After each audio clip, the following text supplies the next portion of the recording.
FashionGHANA.com. Okay. Who do we have here? My name is Zakisha Brown. I'm a hip-hop artist in Toronto, Canada. Okay. So give us a little bit more about yourself. There are all types of different hip-hop artists. What sort of category or what sort of fixation would you put on yourself as an artist? I would say more like a neo-soul, spiritual, I guess you could say conscious too, right? I don't know why there's such a negative connotation with conscious artists, right? When it comes to the term conscious, people don't like being called that. I guess because people box in artists when they're under that category, right? But I know what it means, right? Like to be awake and to be aligned, to see things differently in the world. So yeah, I'd say I'm a spiritual hip hop artist, you know, spiritual lyrical hip hop artist. Okay. So let's get to it then, because you said conscious, right? So when you say you're a conscious artist, and you say people don't like it, who are you referring to? Are you referring to the listeners or the actual artists that don't want to be called conscious? Who are you referring to? Both. So I remember Kendrick Lamar was talking about how a lot of people box him in with conscious, but a lot of other artists call him Compton because he's from Compton, right? And like that area. Yeah. So he's like, it just shows like ignorance is bliss. Whatever I see you as, I'm going to put my label on it. And when it's conscious, when you're labeled just conscious, sometimes they don't give room to be able to explore other forms of art, right? Yeah. And there's even a term coined spiritually ratchet, where it's like the mix of the two, where it's, I'm spiritual one day and then another day I might want to twerk or do this and that, that type of vibe. But me, I don't see much wrong with conscious as a term for my artistry, but it's just the listeners, the viewers, and people that I've talked to personally. People just box it in a small box, you know? Right. So I'm going to give you a run for your words, okay? Yeah. When we say conscious, is DMX conscious? No, I wouldn't say no. Why would you say DMX is not a conscious? I wouldn't say he's conscious because for me, my definition of conscious music is more so a consistently spiritually aligned type of genre that when you listen to it, you're learning things that are like, oh wow, this is something esoteric. This is something I never knew existed past just regular knowledge, because we always learn things in different type of music, right? There's knowledge and then there's this spiritual form of consciousness that I'm talking about.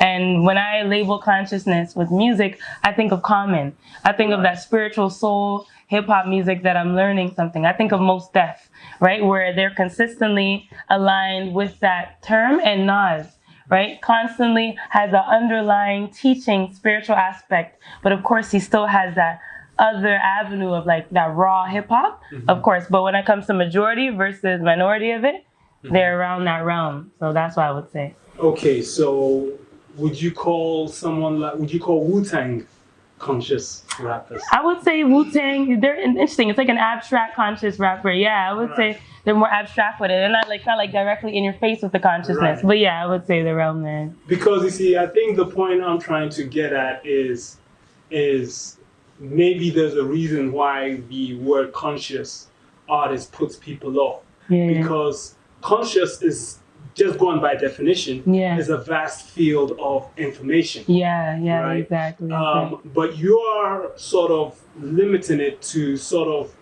black pride. Am I right or wrong? Not limiting. I wouldn't call it limiting. I would say that more my definition of what I'm talking about is more the spiritual conscious aspect, as opposed to just the word conscious itself, but the spirituality behind it. So if someone wants to rap about the right carrots to eat every day, is that conscious? Because he or she is giving sharing you knowledge.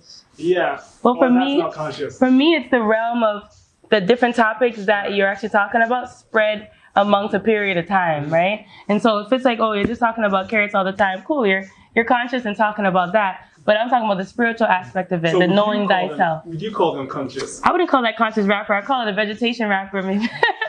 So what if a healthy rapper? Okay, so what if they were rapping about eating African food all the time? Yeah. Would you call them conscious?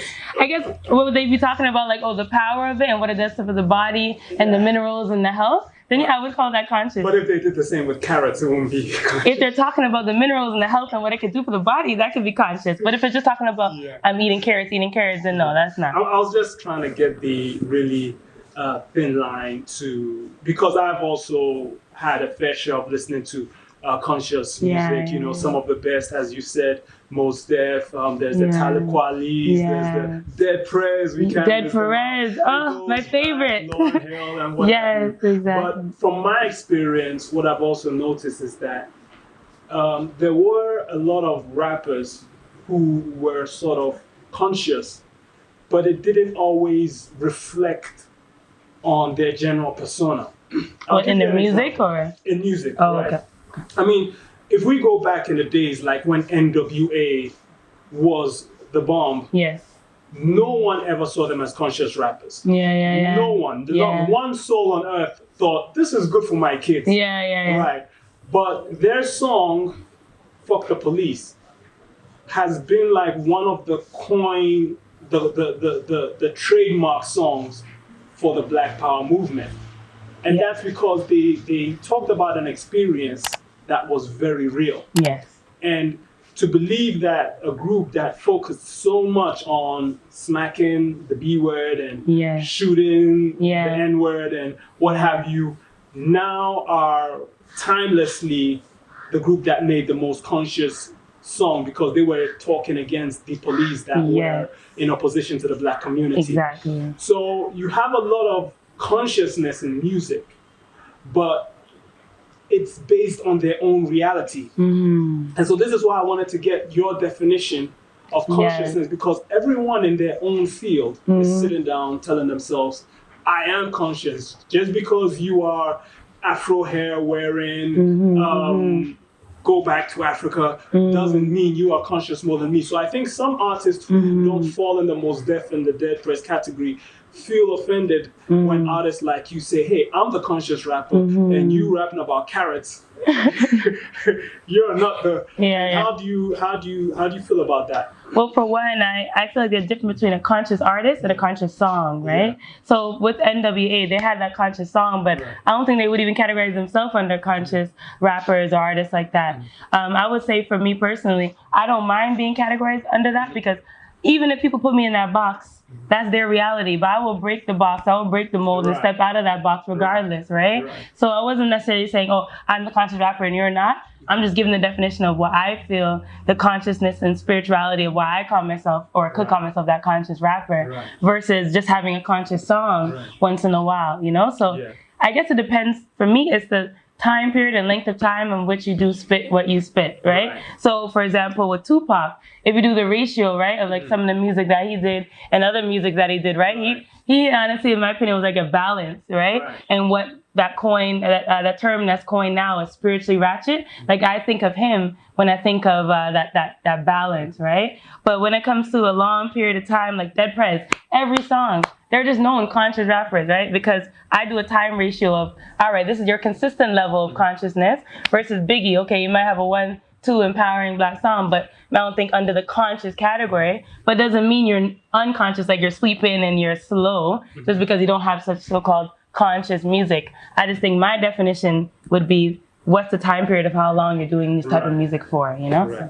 So what do you think the state of conscious rap is at this particular moment compared to a few years ago? Like, is it doing well? Is it not doing well? Like, how do you see it? That's a good question. I feel like in this life, everything is full circle, right? And what I mean by that is, there are time period, like especially the 60s, the 70s, 80s, etc., and the 90s, where the focus was on, all right, first of all, survival, Black empowerment, self-love, identity, who are we, right?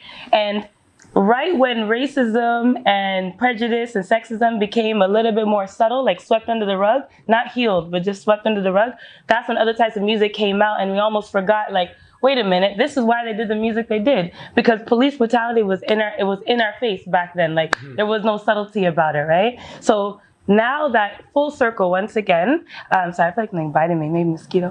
One time. But now that I feel like police brutality and racism is like overt, it's right in our face, things are coming full circle again, where this type of music of like, yo, F the police, F the government's lying to us, is a direct reflection of the society that we're living in the moment, right? So when I say full circle, I mean there's that enlightenment pyramid, Enlightenment period, and then the fun period of just turn up, then back to Enlightenment period, and I think we're gonna go back to that fun period, and it's gonna go circle. So right now, I feel like we are in the Enlightenment period, and we're in an age of Aquarius right now, which is the information age. It's the age that the Mayans have been talking about and predicting for thousands, hundreds of thousands of years that will last 2,500 years. And we just got into it December 21st.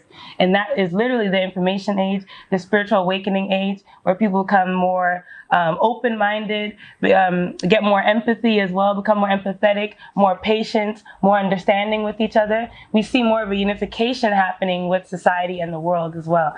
And so this is what I see right now. And the music, what I'm listening to and hearing more and more now, 2021, 2020, is revolving around that period of which we're in. So, yeah. All right.